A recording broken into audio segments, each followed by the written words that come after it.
And so I'm like, Lord, just as everything is happening today, this fatherhood thing, this peace, I'm like, let's just be really aware of how the Lord is connecting us into the youth.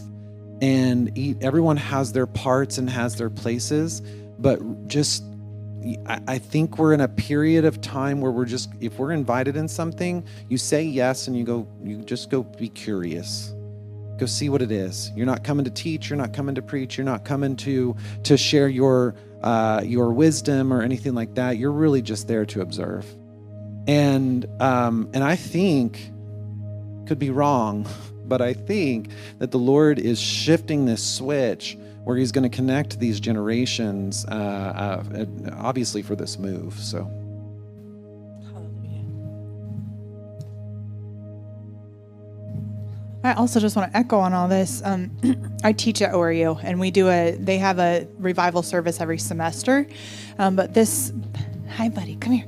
But this semester, our revival service is literally this week. It's the week right before this, the 9th and 10th of September, the same day as the OU revival meeting that Karen was talking about. And I'm just watching, you just get to watch every semester as you see what's coming and the students and the hunger, but it's there. And we had this week, a man from Brazil came and spoke in chapel and spoke about regaining your cutting edge. And so all the students are freshly hearing this message. And our social work club, which is a student-led thing, they've elected for their first event this semester to be an 11 p.m. worship set this Friday night. So it's just, I know there's hunger stirring in the ORU student body as well. I just want to ask you guys to be praying into that as we're praying into the revival. Yeah, I'll pray into that. Lord, we just thank you. We thank you for what you're doing all across our city. We thank you for all the words that have been prayed and spoken into today. And Lord, we just say, ignite your fire. God, ignite your fire amongst the ORU students and all of the college students across our city right now, all those who came to Tulsa to get trained up for revival. Lord, thank you that this is the season and this is the time that they will taste and see and carry your revival, not only to Tulsa, but to the nations, in Jesus' name. Thank you, Lord. Let's just pause for a minute.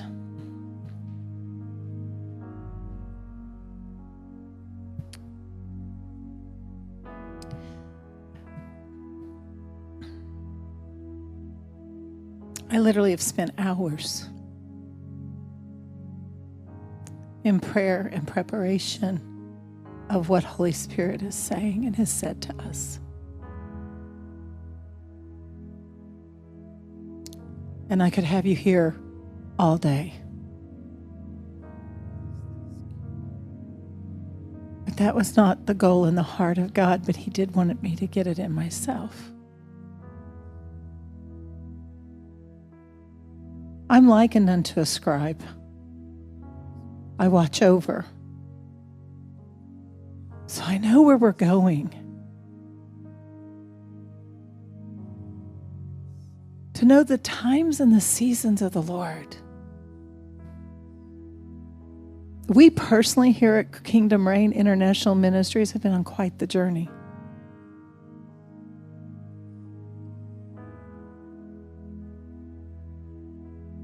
But I can look and I can absolutely see the hand of the Lord on every single place, time, moment of which we've stepped into.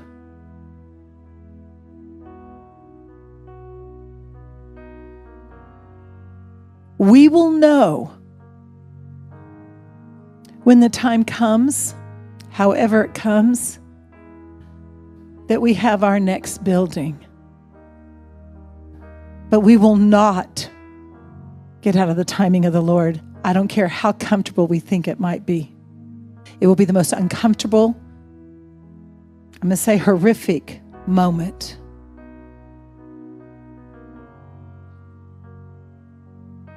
We had to go to Sheridan Church. We had to go. We had to go. I know that we carry the mantle of government. We carry likened unto the tribe of Judah. I know that. I know it's about worship and praise. I know that we carry a mantle of family, the family of God. And I know that we're seers and there's a prophetic gift. And that's likened unto the tribe of Issachar.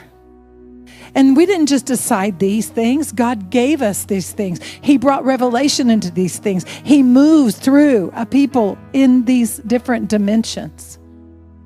And then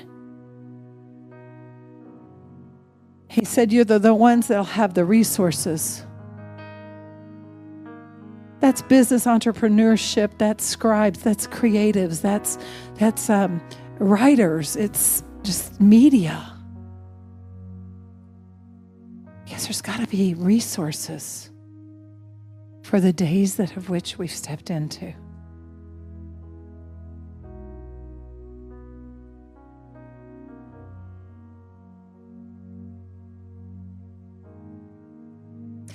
So interesting. This moment is exciting and almost a little bit sobering all at the same time because we sense the weight of this moment.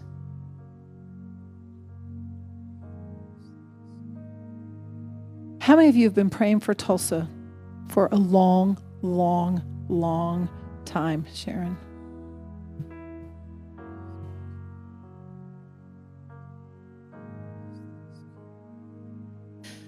When we went to Sheridan Church, y'all remember the mural on the wall? Do you remember how important that was?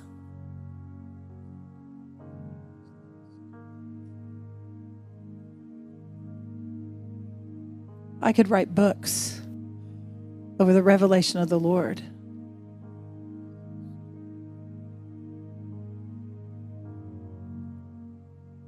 If you look at the word through the Lord from Steve Pogue on June 2nd, 2024, isn't it interesting? You know, it's not often that we're aware that the angels have joined in with us. Angels were called forth even today.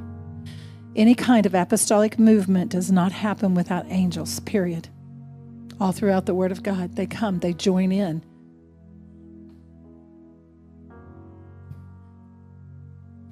I'm saying these things because last week when Scott was releasing the word to be curious, I had to ask the Lord, what am I not curious about?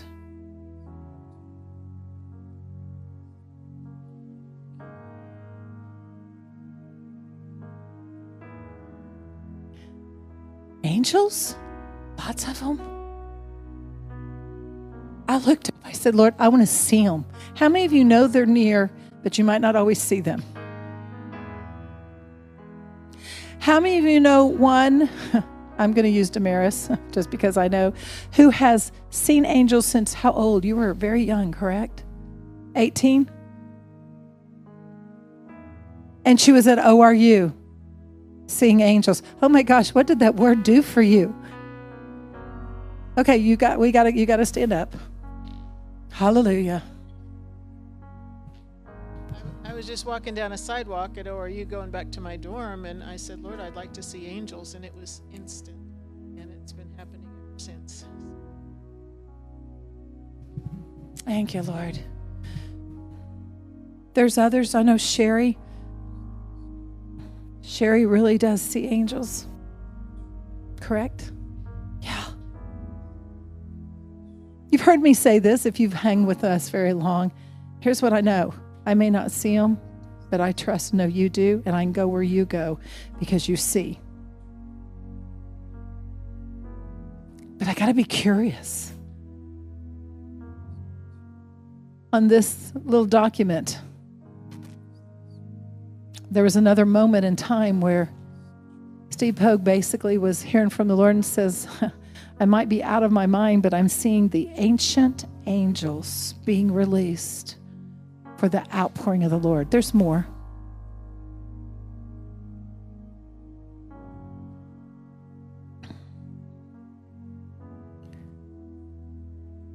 We were truly warned and encouraged on June 2nd, 2024, that being at Sheridan Church was not just about a physical building. It was a new kingdom season and time that we're stepping into. And the Lord has authorized in our days this gathering together, and he's brought people old and he's brought people new. He's joined it together in the kingdom in an expression of something that is not yet before seen. God is telling us right from the beginning, don't get out in front of me. Wait till you see what I'm doing, then fall in behind and continue on with me. He's inviting us all to step into this place with him, not to get out in front of him. He says, no, as Scott was saying early, we are not interested in making something happen in this place, but we're stepping behind the presence. We're falling in order with the kingdom as it's moving. As the procession is passing by, we're finding our place in the processional with the angels and with those that have been drawn here as witnesses, with the timing of heaven, with the saints of God, in a moment that heaven is orchestrating. Simply, why is this moment important? I'm going to fast forward.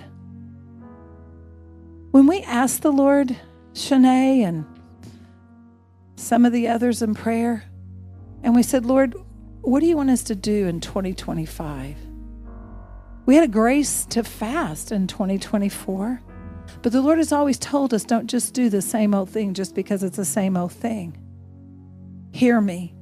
And he said, I want you to study the book of Nehemiah because you're going to enter into a time likened unto Nehemiah.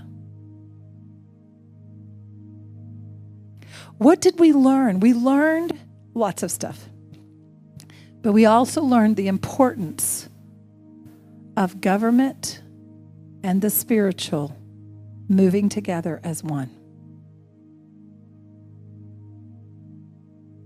I did a study. Yes. I studied by Google. Yes. I did all the little prompts. And there's only been 3 other times, one kind of President Bush, Abraham Lincoln, McKinney, there's another one, who was a part and a portion of desiring and asking for prayer or truly submitting to the Lord. Abraham Lincoln was one of the very first ones, 1893. And when you go back in history and you look at those, it started a movement of God. Because he really does place an order on the earth.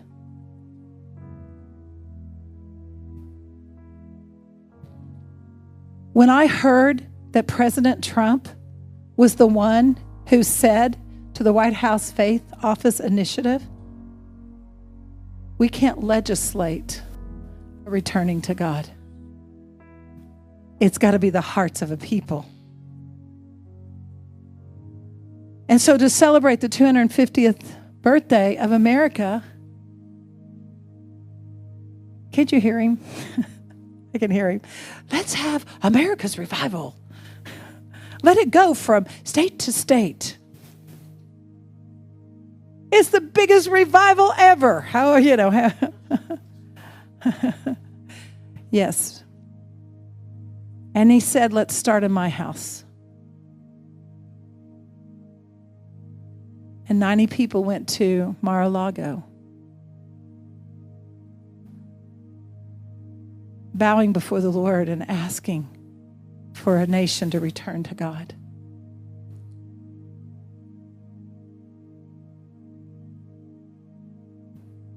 It's not the all in all. I'm not saying that. I'm just saying there's an alignment of that which is happening and going on.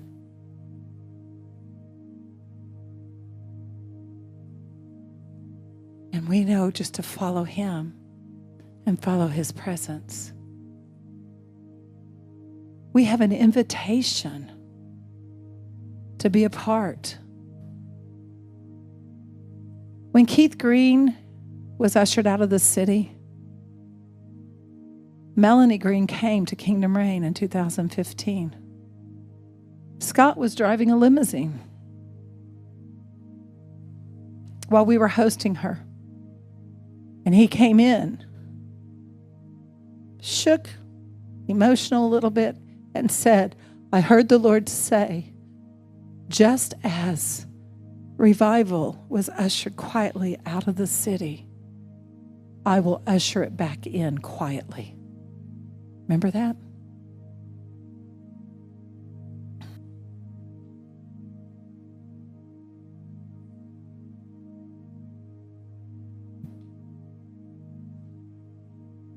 See, I know this isn't the all in all, but I know it's something. We're going to know. God's going to show us. He's going to lead us.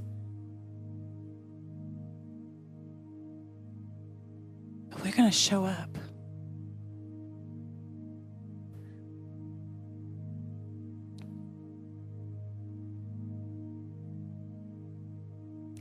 This is the month which you know of Elul, the king is in the field.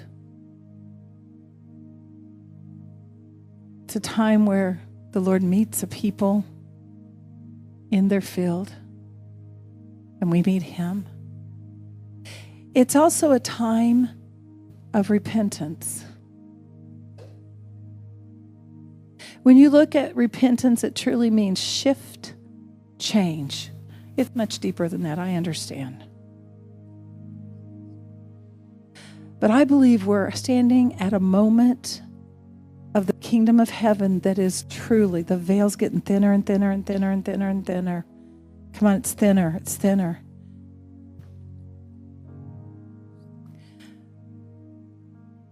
And I can say this, we could plan a lot of things. We could plan all the worship. But when you're waiting to hear the Lord and waiting to hear how he wants to go, and try not to fall back into an old pattern, it can be a little uncomfortable.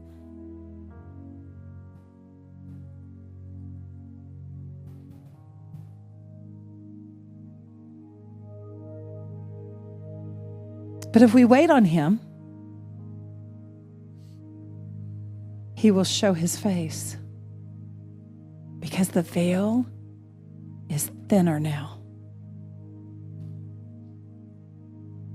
What does that really mean? I don't know. But we're going to discover it, are we not? Hallelujah. I will send you this document for you all to read. Some of you will want to, some of you may not. It's all good. I've known from many years ago, whether I know or not, if I just show up, suddenly I'm like, whoa. He will do for us what we simply cannot do for ourselves if we seek him first and we seek him early. We're going to have prayer here on Tuesday night at 6:30, praying for America's revival. That's an assignment of the Lord. It's different this time. It's different. It's not all of us sitting back and going, oh, well, that one's got 2,000 people. They can do it. No, the Lord says, I'm calling you. I'll need some people to help get some water out. Let's show up. We have another time of prayer on Monday, the September 8th. You'll see this. 6:30 again. We want to show up. We want to hear what he's saying. We want to worship him. We want to praise him. We want to believe for something wonderful and marvelous and miraculous for Tulsa. Because it'll be launched in Tulsa because of the wells of revival. That's what was at Sheridan Church.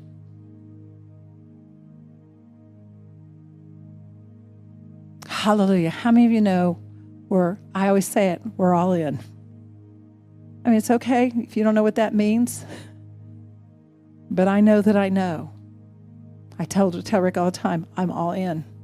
I'm all in. I've even told him, I'll go to jail. If I have to go to jail, I'm all in. Hallelujah. Send someone to come get me out if I need to. And that's just if my yes is yes.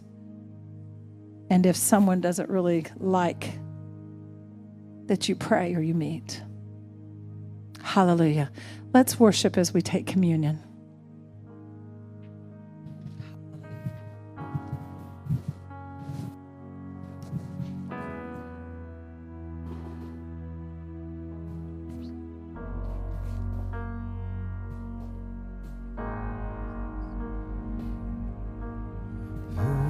This King, so gentle and true, every question draws me to you.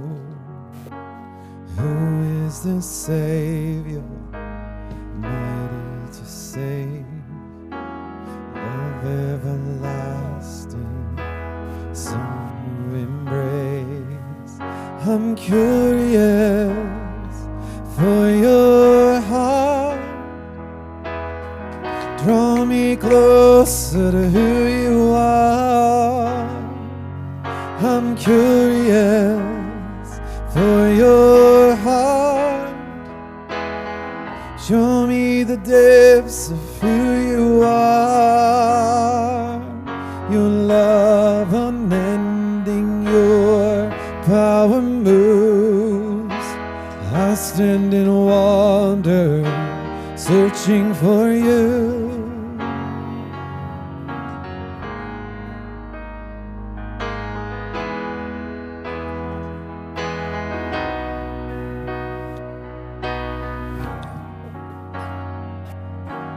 Who is this one who speaks with such grace? Light in his eyes, glory on his face. Who is this shepherd calling me near?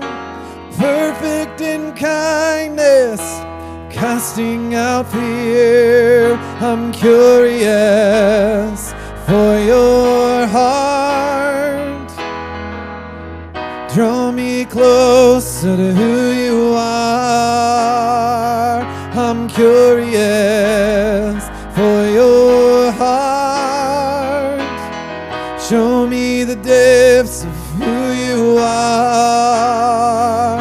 Your love unending, your power moves.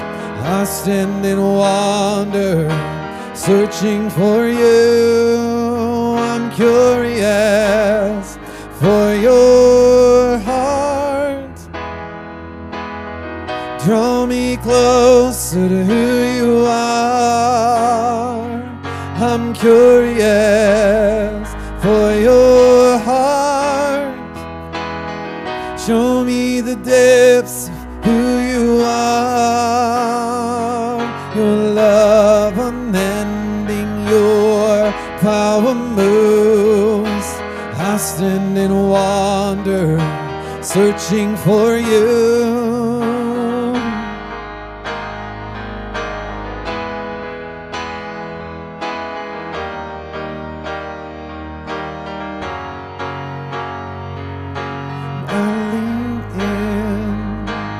Open my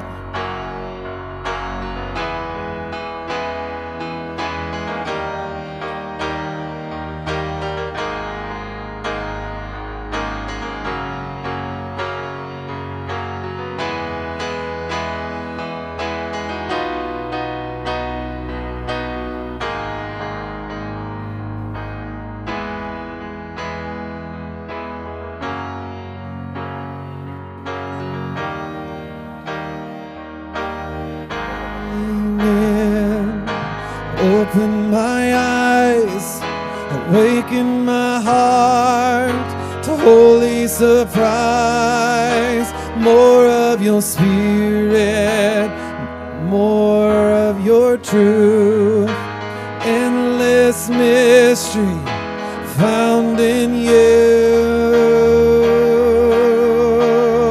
I'm curious for your heart, draw me closer to who you are.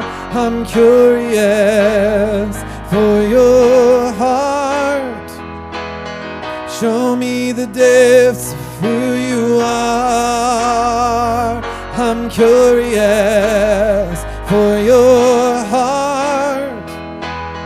Draw me closer to who you are. I'm curious for your heart.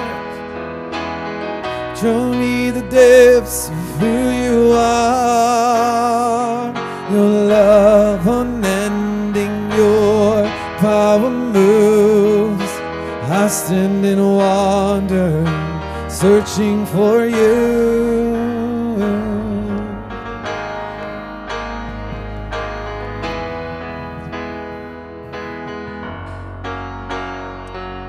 Father, we thank you that this is your body. Your body. And Father, as we take and we eat, Father, we know it is an infilling, it is a divine exchange of who we are as the body of Christ. And therefore, Lord, we commune with you and we take and we eat. Hallelujah.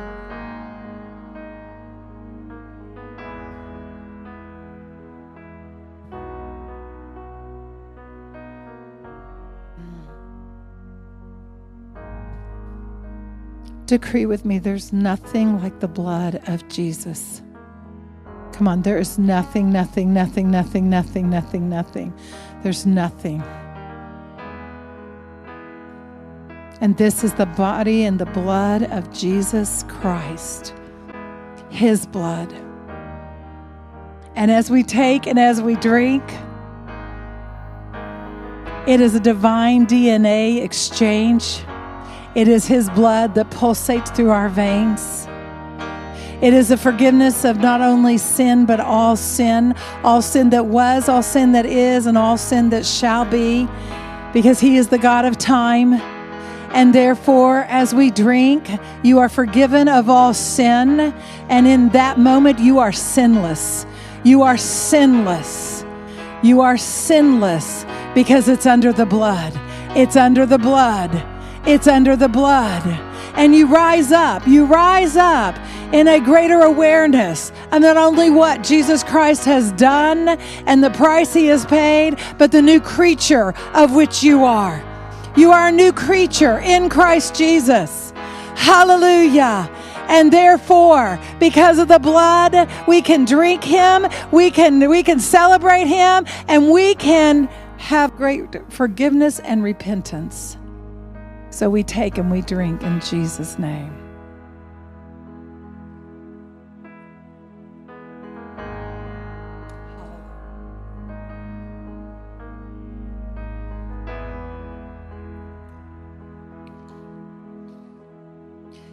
As we're picking up the cups, I do want to share just one short story, because I think this will encourage us, even when part of the reason why they wanted to come to Tulsa was, yes, our governor would also say yes, but it was more about the wells, uncapping the wells. And I believe if you all need, there's handouts in the back somewhere that if you want more information. So yeah, it's Oral Roberts, it's healing and evangelism. Yes, it's Rhema. Yes, it's Keith Green. Yes, it's Catherine Coleman who passed away here and her mantle is swirling. It's all those things. But listen to this. The beginning of Tulsa, Wells of Revival, Pentecostal. You all may know this because you all studied. The earliest known Pentecostal meetings in Tulsa took place in 1906, when the city was just beginning to develop. A story in the June 1906 Tulsa Daily World noted that a minister named Reverend Lewis had set up a tent on 2nd and Main, the site of the historical Hotel Tulsa. Lewis's preaching was accompanied by great power, and over a dozen people received salvation. Charles F. Parham from Baxter Springs joined Parham. I didn't spell it right. Charles F. Parnham from Baxter Springs, that means Sherry knows this, joined Lewis later that month and brought an old-fashioned revival to town. Listen to this. His followers were known as Holy Rollers. Say glory. Hallelujah. Okay, for emphasizing speaking in tongues. This stirred up a new entrance of the baptism in the Holy Spirit. A prominent Tulsa businessman, C.O. Fry's wife, experienced a Pentecostal experience. Therefore, she held cottage prayer meetings in her home for those interested in the apostolic faith message. She knew it was extremely important to the early Pentecostal revival and Tulsa to bring Parnham's band and invest in a tent for the revival, which was set up now at 3rd and Cincinnati. She sold her diamond ring for $1,500. Think about that in 1906. To pay for the expenses. Not long after Parnham came to Tulsa, Fry, a small former Methodist church, built in Cincinnati. Now, this is the wife. Do you all hear this? It's a lady in Tulsa. Hallelujah. As second in Cincinnati to hold meetings 3 times a week. Listen to this, guys. There's nothing new under the sun. Look what God is doing. And it says she did not assume the preaching duties. People wondered how they could have such meetings without a preacher. But when they would come out, they would see that they had many preachers. And the best of all, they had the power of the Holy Spirit in all their meetings. Y'all think this is exciting? The answer is yes. September 2000, I'm sorry.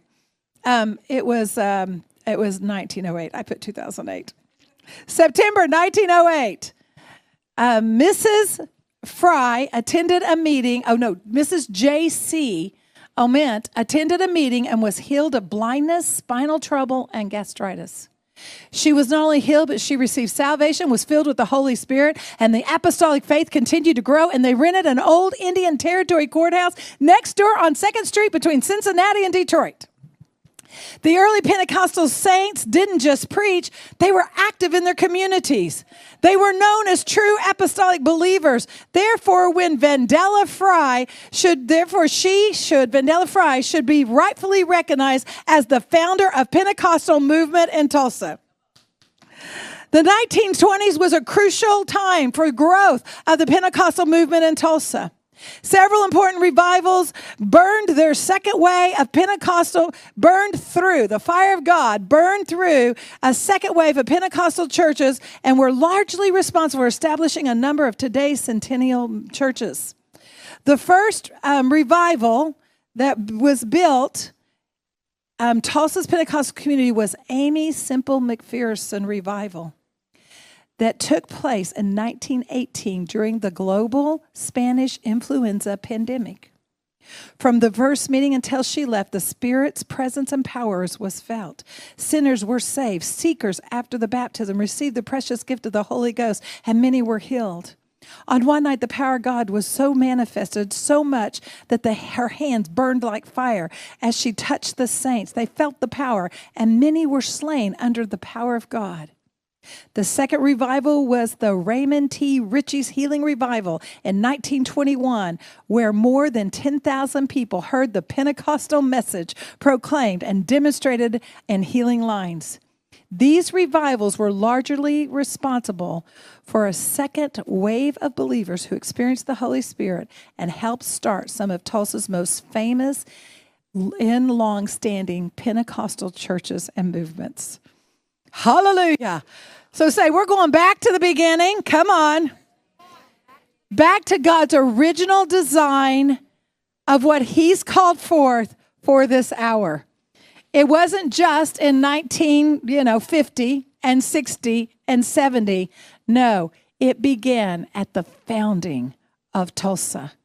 So we're going to uncap those wells. Allow God, He's going to lead us to do those things. And one preacher was not unusual. Hallelujah. Father, we give you glory and honor and praise and thanksgiving. Father, you've called a people of God to move together, to move apostolically together, Father, to move with the gifts and signs and wonders and fathers and mothers and discipleship and mentorship far above and greater of what we could ever imagine. Lord, you're moving us out of a spirit of religion. You're moving us in to the kingdom of heaven, which is now and at hand. And Lord, in that, I thank you that you will protect, you will guide, and you will lead us forth. And we give you all the glory in Jesus' name. Amen.